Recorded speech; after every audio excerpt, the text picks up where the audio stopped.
दे। यहाँ जो परमेश्वर मतलब यीशु मसीह के साथ जो लोगों को वहाँ पर क्रूस में गाड़ा गया, क्रूस में लटकाया गया, और कितने आदमी थे? 2 आदमी थे। तो उनसे पहले हम लोग पहले वाला वचन को देखना पड़ेगा कि जो कुकर्मी वहाँ लटकाए गए थे, उनमें से एक ने उनकी निंदा करके कहा, तू मसीह नहीं तो फिर अपने आप को और हमें बचा। क्या बोल रहा है कि तू मसीह नहीं है क्या? ऐसा बोल रहा है कि तू मसीह नहीं है। हम लोगों का ज़िंदगी में ऐसा कुछ होता है ना कि हम लोग उपहास करते हैं, हम लोग परीक्षा करते हैं कि अरे अगर परमेश्वर होता ना तो अपने आप को बचा लेते। वैसे ही जो दुष्कर्मी लोग थे, जो गुनाहगार लोग थे, उनको क्या किया कि वहाँ पर उनके साथ में लटका दिया। बाद में क्या बोला उन्होंने? एक ने दो चोर था, दो चोर में से एक क्या बोल रहा है कि अरे आप तो मसीहा है, आप तो उद्धार करता है, आपने अपने आप को बचाइए और हमें भी बचा लीजिए ना। आप तो इतना कार्य कर आप इतना आश्चर्य काम करते थे, अलौकिक काम करते थे, लेकिन आप तो हमें नहीं बचा पा रहे। लेकिन दूसरों ने क्या किया? और एक जो 40 पद में लिखा होगा, देखिए पढ़िएगा कोई। हाँ हाँ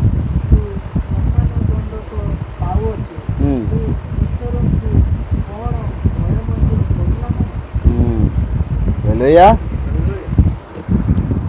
क्या बोल रहे हैं कि हमने जो दोष किया है, हमने जो पाप किया है, हमें सजा मिला है।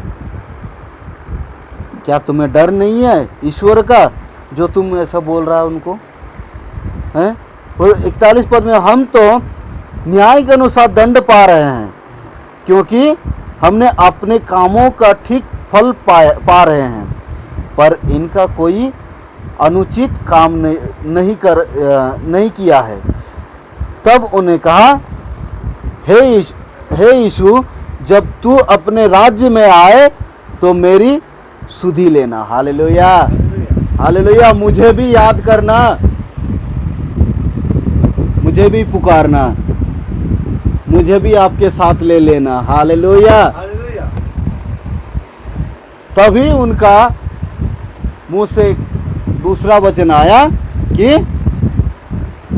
यीशु उसने उनसे कहा, मैं तुझे सच कहता हूं कि आज ही तू मेरे साथ स्वर्ग लोक में होगा। Hallelujah, praise the Lord.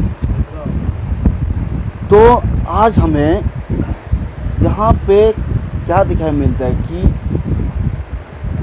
जब तक हम ईश्वर को परखेंगे ना, तब तक हम लोग क्या करेंगे?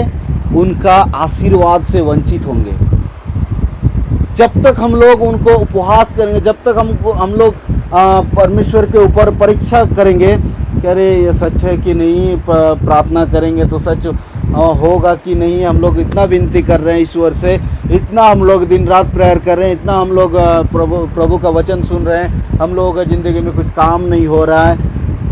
ऐसा होता है ना, हम लोग कभी कभी माइंड में चलता है। लेकिन दूसरा वाले ने क्या किया कि हम तो अपने कर्मों के फल पाए हैं, हमने जो कर्म किए हैं उनके अनुसार फल पाए हैं। लेकिन ये परमेश्वर है, ये कभी भी खराब काम नहीं किए, कभी भी अनुचित काम नहीं किए हैं।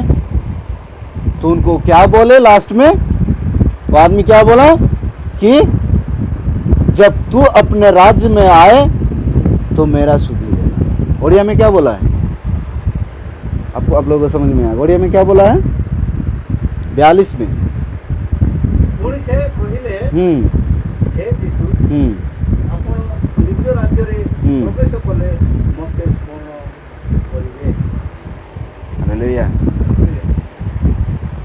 सोचिए, आपको जब पता है कि ये कोई बड़ा पोस्ट में है, तब हम लोगों का कुछ काम रहता है ना, कुछ काम रहता तो क्या बोलेंगे? सर थोड़ा याद कीजिएगा हमें भी, बोलते हैं ना सर थोड़ा हमें भी याद कर लीजिएगा, इसका मतलब मेरा भी काम थोड़ा कर लीजिएगा सर। वो ऐसा समझदार था, वो ऐसा विश्वास हो गया था उनके ऊपर, क्योंकि उनका काम देखा है, यीशु मसीह का काम देखा है।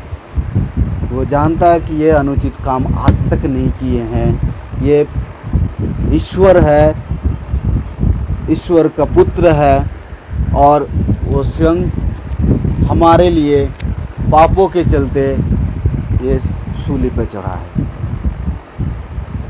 उनको समझ में आ गया, इसलिए उन्होंने क्या किया, आप थोड़ा स्मरण कीजिएगा, आप हमें थोड़ा याद कर लीजिएगा कि आपका जब राजा है। हालेलुया। तब यीशु ने कहा कि तू अभी और इसी वक्त मेरे साथ में कहाँ जाएगा, स्वर्ग लोक में होगा। आज भी हमें अगर निडरता से हम लोग अगर परमेश्वर को विश्वास रखेंगे, परमेश्वर पर दृढ़ता से हम लोग खड़े रहेंगे, तो वो क्या करेंगे, हमें उनका राज्य में जगह मिलेगी। हालेलुया।